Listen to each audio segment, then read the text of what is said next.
前两天我看新闻啊，哈萨克斯坦那边那可是热闹非凡啊。总统托卡耶夫啊，那是满面红光啊，跟日本那边那个高市大妈，这俩人手牵手，乱七八糟的单子签了一大堆，签了个37亿美元的大单子，其中呢就包含买这个哈萨克斯坦的稀土。当时那个场面啊，可以说是锣鼓喧天，鞭炮齐鸣。日本那边觉得，哎呀，我终于找到新欢了呀！我终于不用看中国稀土的脸色了，这37亿花的值。哈萨克斯坦那边也是觉得，哎呀，家里面这点土疙瘩终于卖上金价了呀！我要发财了。但是各位，咱们老百姓过日子都知道啊，买东西容易，运东西难啊。特别呢是在这个国际大宗商品交易啊，哎，你光签这合同有啥用呢？你得把这个货交到人家手里面才算数啊。我看到这个新闻的第一反应啊，跟看笑话似的。哎，我就想问这个高市早苗一句话啊，大妈，这个货您打算怎么往回运呢？咱们打开这个地图啊，看看这个哈萨克斯坦，那可是世界上最大的内陆国。那啥叫内陆国呢？就是离这个大海那是108000里啊。周围一圈全是别人的地盘，你想运点东西出去啊，那是难于上青天。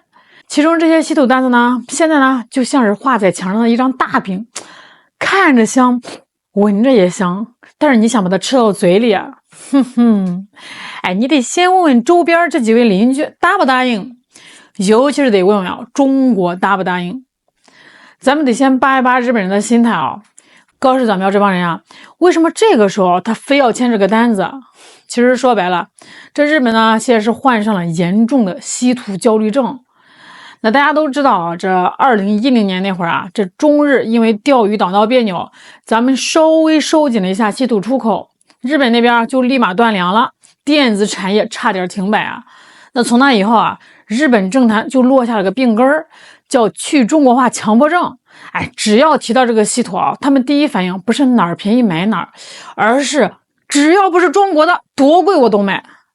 你想啊，稀土这个东西啊，虽然叫稀，但在全世界储量其实不少，难就难在提炼和加工。哎，这一块的这个技术和产能啊，90%都在咱们中国手里。高市早苗签这个字儿，纯粹就是为了政治作秀。他就是想告诉这个美国人，哎，你看我很听话，我在切断对中国的依赖。他想告诉这个日本右翼啊，你看我很有魄力啊，我给日本找条后路。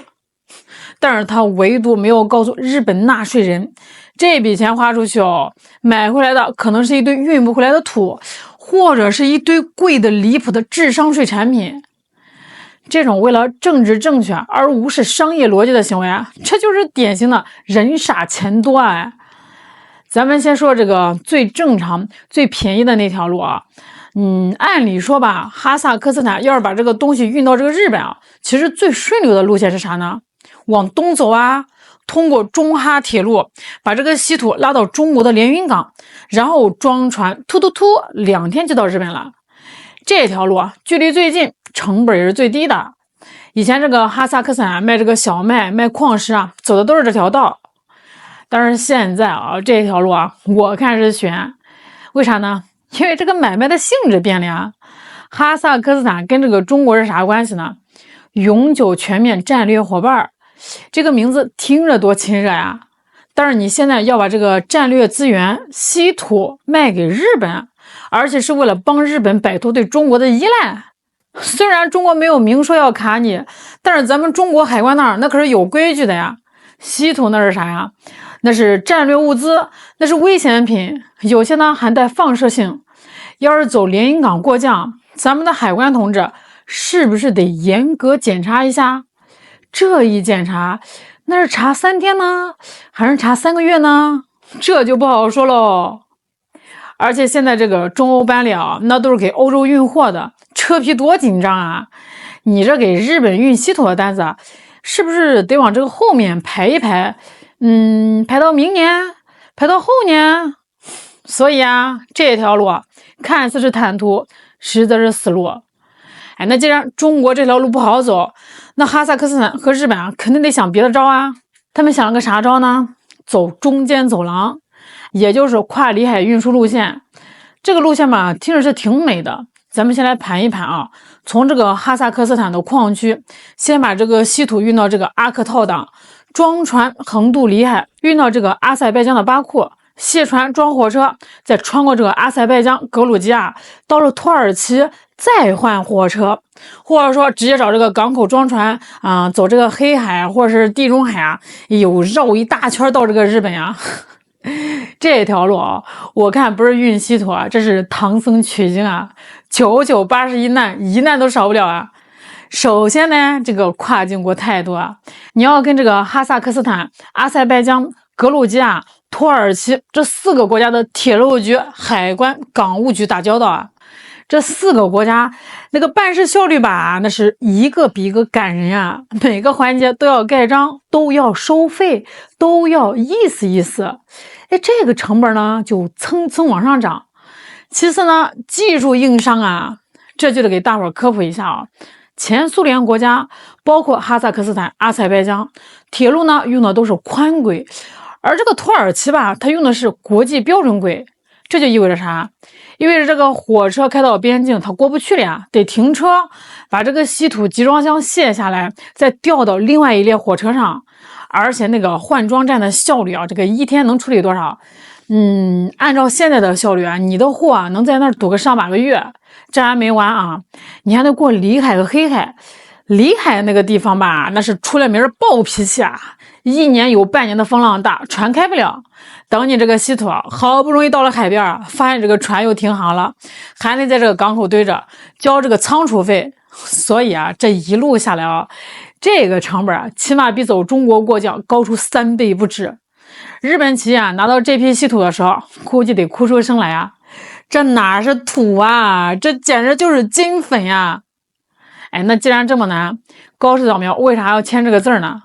日本人傻吗？不傻，精着呢。但是这次吧，他们是被政治正确冲昏了头脑。日本现在的政坛流行一种病叫逢中必反病，只要能证明我在减少对中国的依赖，那不管是花多少钱呀，那都是政绩啊。高市早苗签这个单子是给谁看的？是给日本国内的右翼看的，是给这个美国爹看的。看我有本事啊，我搞定了中亚的稀土。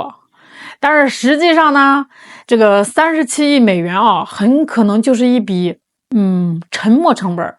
就算这个哈萨克斯坦拼老命啊，真的把这个稀土运到了日本，那个成本得高成什么样啊？咱们中国稀土卖100块钱，那它跟运费就得200块。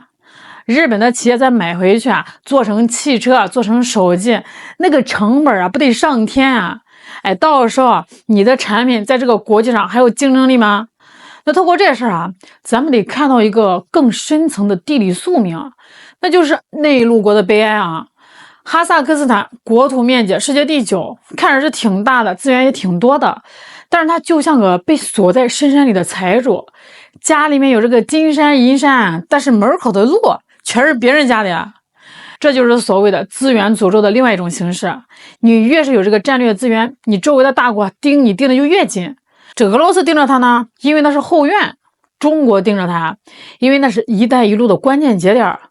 哎，美国和日本拉拢它，就是因为想在那儿打蝎子。在这种环境下，哈萨克斯坦最好的生存之道其实是守本分，跟邻居搞好关系啊。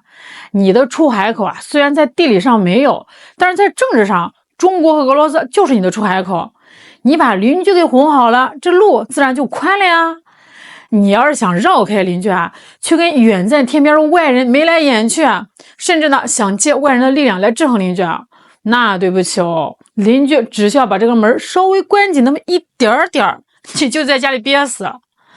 这次这个稀土事件啊，就是给这个托卡耶夫上了一堂生动的地缘政治课。哎，只有明白了谁才是那个能决定你命运的人，这37亿美元大单子啊，才不至于变成一张废纸。否则这就是一张看着漂亮却永远兑换不了的空头支票。你说这个事儿最后会怎么收场呢？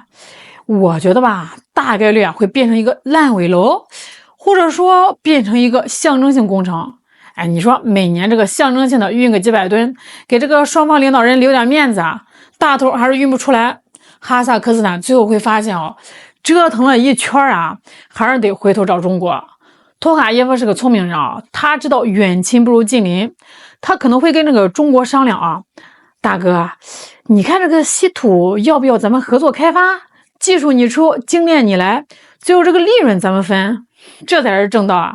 哎，与其费劲巴拉了运那堆土疙瘩去日本，你不如就在这个中国或者是哈萨克斯坦本地搞这个深加工，卖成品。至于日本呢，那就是个冤大头，哎，钱花了，路跑了，最后发现世界稀土的供应链还是紧紧的握在中国手里。你想绕开中国，这就好比你想绕开空气呼吸一样啊，那是白日做梦。高氏早苗这一纸协议签的时候呢是挺爽的，落实的时候那就是流着泪走完的辛酸路。好啦，今天就聊到这儿啦。那大伙儿觉得这个稀土最后能运到日本多少呢？咱们评论区聊聊。我是小懒，我们下期再见。